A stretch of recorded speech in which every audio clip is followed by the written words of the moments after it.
ஐயனை நம்ம வழிபடுறோம், அதற்கான பலன் கிடைக்கணும் அப்படிங்கிறது கண்டிப்பாக எல்லாத்து மனசுக்குள்ளேயும் இருக்கிற ஒரு விஷயந்தான், இல்லைன்னா சொல்லவே முடியாது.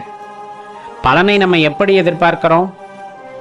அடியார் பெருமக்கள் எதிர்பார்க்கின்ற பலன் எப்படியாவது உன் திருவடியிலே இருக்க ஒரு இடம், அது தூசியாக இருக்கட்டும் துரும்பாக இருக்கட்டும், அந்த அளவுக்கு என்ன நீ நினச்சி உன் திருவடியில் ஒரு இடம் கொடுத்தாலும் போதும், அந்த நிழலிலே நான் இளைப்பாறினால் போதும் அப்படிங்கிற அந்த எண்ணம் எப்படியோ எல்லாத்துக்குள்ளேயும் வந்துடுது. அதுவும் கிட்டத்தட்ட ஆசை தானே. அதுவுமே இருக்கக்கூடாது அப்படிங்கிறது தான் நம்ம இயல்பாக தெரிந்து கொள்ள வேண்டிய விஷயம். எதையும் எதிர்பார்க்காத உண்மையான அன்பை செலுத்து, இறைவன் மீது உண்மையான அன்பை செலுத்து. அப்போதான் உண்மையாலுமே அந்த பக்திக்கான அடையாளம் அப்படிங்கிறது நமக்கு தெரியும். இறைவன் தன்மையவன் அப்படிங்கிறது அப்போதான் தெரியும் அப்படின்னு சொல்லுவாங்க. இயல்பாக பார்த்தோன்னா இந்த அமைதி அப்படின்னு சொல்கிறோம் இல்லையா, மௌன விரதம்னு சொல்லுவாங்க. அந்த மௌன விரதத்திற்கு ஆற்றல் அதிகம். பேசப்பட்ட வார்த்தையை விட, பேசுகின்ற வார்த்தையை விட பேசாத வார்த்தைக்கு சக்தி அதிகம் அப்படின்னு சொல்லுவாங்க. பேசாத வார்த்தை அப்படிங்கிறது இந்த இடத்துல மௌனத்தை குறிக்கக்கூடியது. பெரும்பாலும் மௌனமாக இருந்து விடுங்கள் அப்படின்னு தான் சொல்லுவாங்க. அடியார் கூட்டத்தோட சேர்றோம்னா இறைவனோட அருமை பெருமைகளை பேசி மகிழ்ந்து கொண்டிருப்போம். அப்போ மனமானது மகிழ்ச்சியாக இருக்கும்.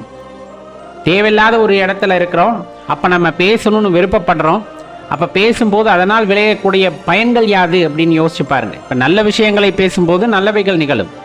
தேவையில்லாமல் நேரத்தை போக்கக்கூடிய பேச்சுக்களை எல்லாம் பேசி கொண்டிருந்தால் என்ன ஆக போகுது, அதனால் என்ன பயன் வந்து விளைய போகிறது அப்படின்னு யோசிச்சோம்னா உடலுடைய ஆற்றல், அந்த உயிர் சக்தியானது வீணடிகிறது அப்படிங்கிறத தான் தெரிஞ்சுக்கணும். அப்ப பேசாம இருந்த ஆற்றல் பெருக்கு உண்டாகுமா? கண்டிப்பா ஆற்றலானது சேமிக்கப்படும். உடலோட ஆரோக்கியம் ரொம்ப முக்கியம். ஊன் உடம்பு ஆலயம்.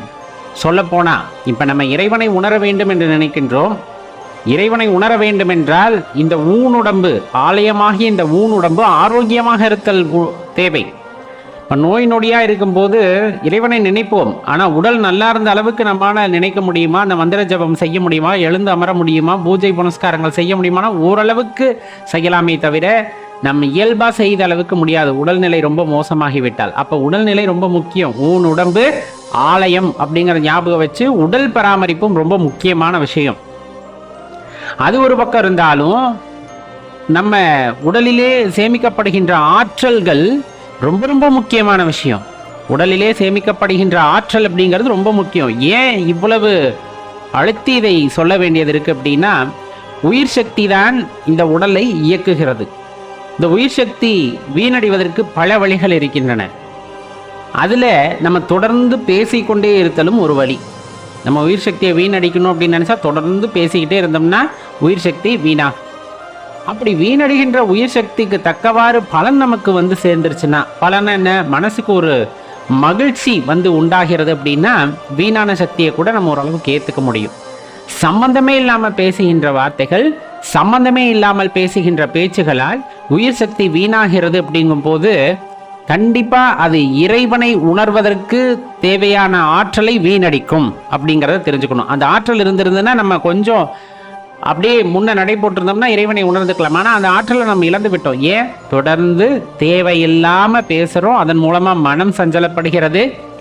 மனம் சஞ்சலப்படுவதன் மூலமாக ஒரு உயிராற்றல் இந்த இடத்துல விரயமாகிறது.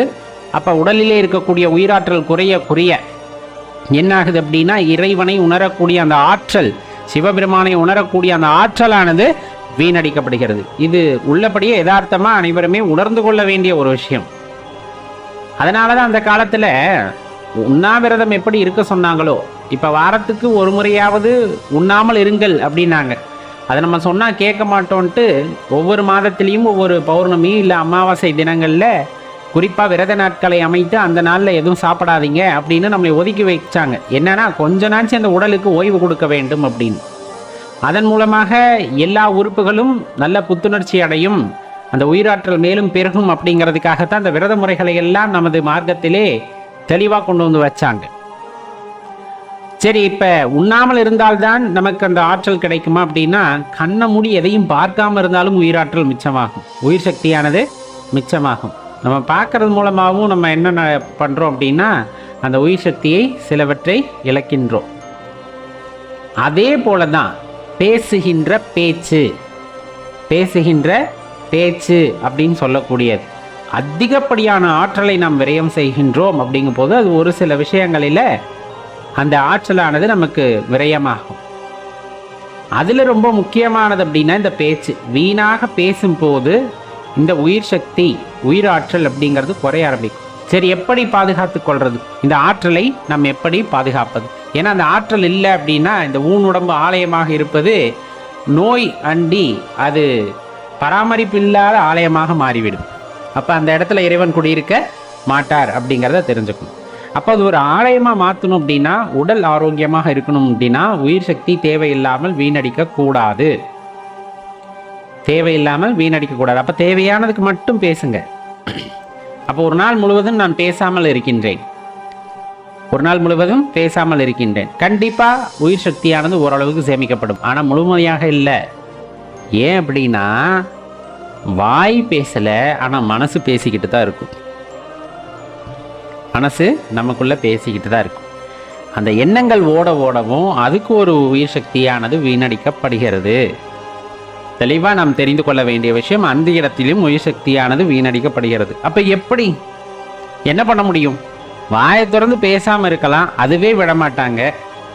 இருக்க சூழலில் நம்ம பாட்டுக்கு பேசாமல் போனாலும் யாராச்சும் கூப்பிட்டு வம்பழுத்துருவாங்க, நம்ம பேசிடுவோம். சரி, அப்படித்தான் இருந்தாலும் மனசுக்குள்ள எண்ணங்கள் ஓடத்தானே செய்யும். மனது பேசிக்கொண்டே தானே இருக்கும்.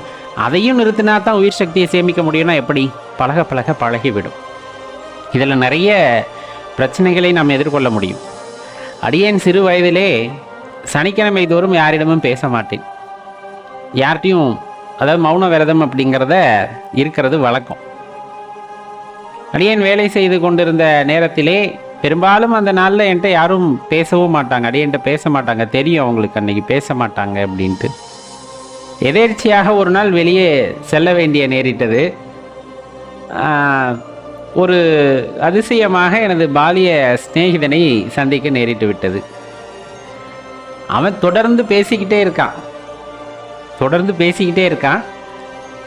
நான் இப்போ பேசி ஆகணும். ஏன்னா ஒரு மரியாதை அப்படிங்கிறது என்ன, நம்மளை பார்த்ததுமே வந்து பேசுறது அப்படிங்கிறது அவர்களுக்கு நாம் கொடுக்கக்கூடிய மரியாதை. நம்ம திரும்பி அவங்களுக்கான பேசுறதுங்கிறது. என்னாச்சு, எப்படி இருக்க பிள்ளைங்க, இப்படியே நிறைய பேச்சு போய்கிட்டே இருக்கு. அடையே நீ எதுவுமே பேச முடியல, பேசவும் கூடாது, அந்த இதிலிருந்து நம்ம வெளியே வரக்கூடாது, ரொம்ப வருஷமாக கடைபிடிக்கிற விஷயம் அப்படின்ட்டு மனம் சொல்லிக்கொண்டே இருக்கிறது. நானும் சைகையிலேயே நிறைய பேசி கொண்டிருக்கின்றேன். எனது நண்பன் சொன்ன விஷயம், என்னடா ஊமையாயிட்டியா அப்படின்ட்டு, பேச முடியலையா, என்ன பிரச்சனைன்னு, அது எப்படி சொல்கிறதுன்னு எனக்கு சரியாகவும் தெரியலை. அப்புறமா ஒரு வழியாக சமாளித்து இந்த மாதிரி மௌன விரதம் அப்படிங்கிறத சொல்லி சமாளித்து அந்த இடத்துல இருந்து மீண்டு வந்தேன். இந்த மாதிரி நிறைய சூழ்நிலைகள் ஏற்படும். எப்போ வாய் பேசாமல் இருந்தாலே இந்த மாதிரி சூழ்நிலைகள் நிறைய ஏற்படும். நிறைய பேர் வந்து பேச விளைவார்கள், நாம் பேசியாக வேண்டிய. ஆனால் அதையும் மீறி நாம் மௌன விரதம் இருந்து விட்டால் அந்த முடிவு வந்து பார்த்திங்கன்னா, அந்த மௌன விரதத்தை நிறைவு செய்யும் போது பார்த்திங்கன்னா அவ்வளவு ஒரு மனமகிழ்ச்சியாக இருக்கும். அதிலே வீட்டில் இருக்கின்றோம், மௌன விரதத்துடன் சேர்த்து நாம் என்ன பண்ணுறோம் அப்படின்னா மனதையும் கட்டுப்படுத்துகிறோம். தேவையில்லாத எண்ணங்களை குறைக்கிறோம். நம்மளால் முழுசாக நிறுத்த முடியாது. ஒரே ஒரு எண்ணம் அல்லது ஒரு குறிப்பிட்ட எண்ணங்களை மட்டும் மனதிலே நிறுத்தி கொண்டு அப்படியே படிப்படியாக எண்ண அலைகளை, எண்ண ஓட்டங்களை குறைக்கிறோம். அப்படிங்கும் போது கண்டிப்பாக அந்த உயிர் சக்தியானது சேமிக்கப்படும். அது ரொம்ப முக்கியமான விஷயம். அந்த ஆற்றலை நாம் சேமிக்க கண்டிப்பாக அது ஒரு பெரிய பயனுள்ள ஆற்றலாக மாறும். அதன் மூலமாக நமக்கு கிடைக்கின்ற அந்த ஆற்றல் அப்படிங்கிறது இந்த உடம்பை வந்து ஆலயமாக மாற்றும். இறைவனை தரிசிக்க செய்கின்ற வகையிலே அந்த ஆற்றலை எல்லாம் அது நமக்கு கொடுக்க வல்லது அப்படிங்கிறத தெளிவாக புரிஞ்சுக்கிட்டோம் அப்படின்னா கண்டிப்பாக நம்மால் விரயமாகின்ற அந்த ஆற்றல்களை எல்லாம் சேமிக்க முடியும். வீண் பேச்சுகளையும் வீண் விவாதங்களையும் தவிர்த்து கொண்டா. ஏன்னா ஒரு விஷயத்துக்கு நம்மளா முன்னாடி போய் பேசுகிறோம் அப்படிங்கிறத குறைச்சிக்கலாம். நம் மனதிலே எது ஒரு ஒவ்வாத கருத்தாக தெரிகிறதோ அதை கேட்டுவிட்டால் அதை புரிய வைக்க முயற்சி செய்ய வேண்டும் என்று தேவையில்லாமல் நம்ம பேச ஆரம்பிச்சிடும். யாரும் யாருக்கும் புரிய வைக்க முடியாது. இந்த உலகத்தில் யாரும் யாருக்கும் புரிய வைக்க முடியாது. நான் சொல்கிறத ஏற்றுக்கணும்னு நினச்சி ஒருத்தர் கேட்குறாங்க அப்படிங்கும்போது தான் நம்ம பேசுகிறதே காது கொடுத்து கேட்பாங்க.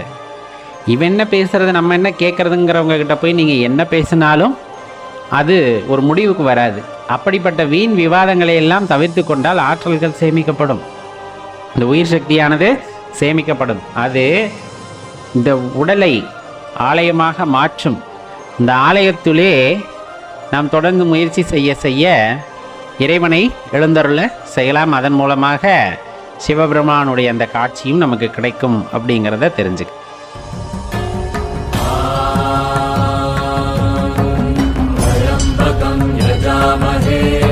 सुगन्धिं पुष्टिवर्धनम् पूर्वारुकमिव बन्धनम्